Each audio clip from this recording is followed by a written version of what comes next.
All right, so in our continuation, we're going to start with wrapping his right upper extremity. We have previously done our finger wraps with the 1-inch rolled stockinette. I have our supplies out here on the table, and just so we can see that, we have the stockinette, and that's just a thin base layer to protect the skin.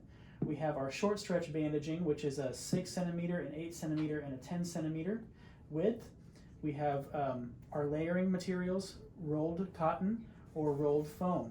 We also have the option in our more stubborn areas of custom fitting a gray foam or a compra foam, which is a more dense foam pad. If we have stubborn areas on the top of the hand, in the forearm, we can kind of work those areas in custom fit. But in general, we're going to start with our base layer, our stockinette. And go ahead and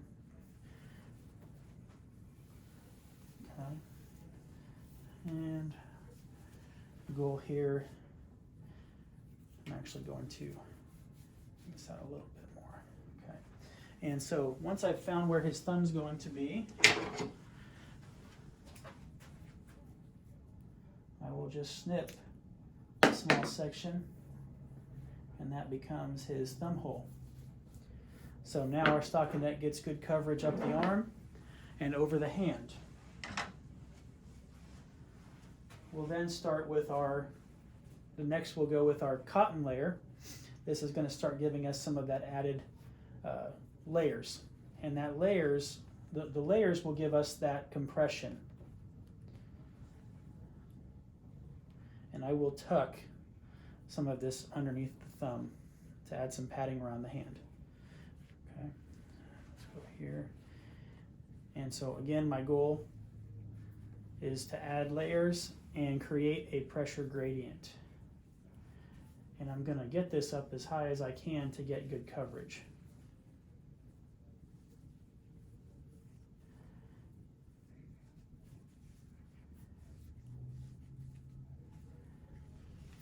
Good. Okay. And I'll tuck it in at the very top just to keep it from going anywhere. Okay. Then, if we use the roll of foam, I can simply make a cut at the end.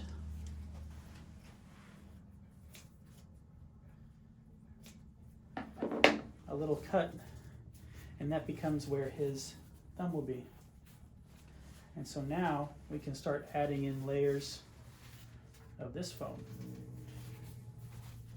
And this is going to give us that illusion of bulk down at the lower part of the arm.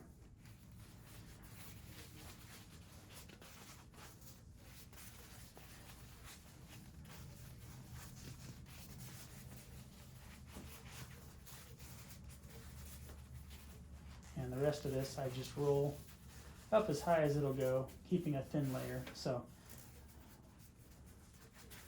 I've got a couple more overlapping layers down at the lower arm.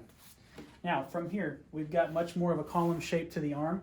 We're going to start with our smallest diameter roll, and it doesn't necessarily matter which direction you start. You're going to go opposite with each layer. So from here, I'm going to start at the wrist. I'm going to do a nice little foundation layer, and then I'm going to come under,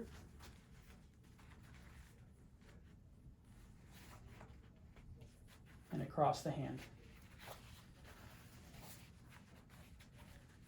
And I'm getting tension over the dorsum of the hand, trying to make note to avoid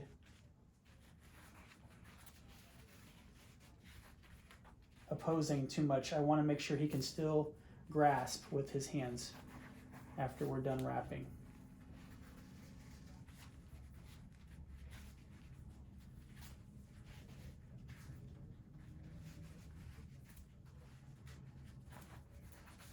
And it's meant to be a lot more snug down at the hands.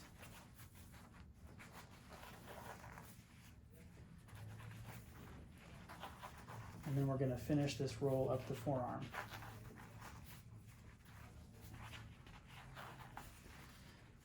he's got a smaller arm, so this is not going to take as much material. And I use a little piece of masking tape to secure that. So all in all, when you look underneath, you should have good compression and good pressure.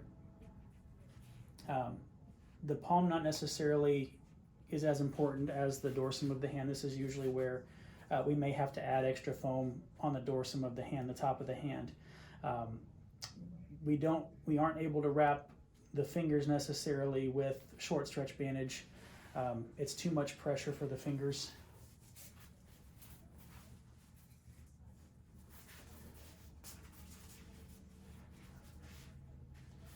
Okay, and then from here, I start to feel up, and where's my soft area? Where do I start to get less firm? And it's right in this wrist region. So I'm going to get my next width, my 8 centimeter, and because I just wrapped around the arm going outside to inside, now I'm going to go the opposite way. I'm going to find that next position, and I'm going to circumferentially wrap around the arm. Now, there are other techniques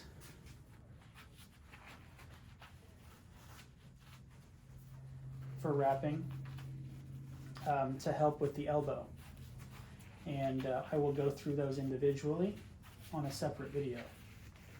Right now, we're just getting the basics, the foundation of pressure with this video. So there are other lymphedema therapists out there watching that are probably like, that's not how we do it. Well, this is more or less to get an insight as to the layers that we provide and a general concept of the direction. So I was able to get all the way up his arm in 2 layers. And we tape off here. I don't like when it ends underneath the arm, but that's okay for now. So with Michael here, I was able to get him into a layer with just a 6 centimeter and an 8 centimeter, and we have an area of firmer pressure progressively getting much less and less. And I could add this final layer up the chain here, but I don't think it's necessary. So that's the general, a quick and dirty way to get a multi-layer compression wrap on the upper extremity.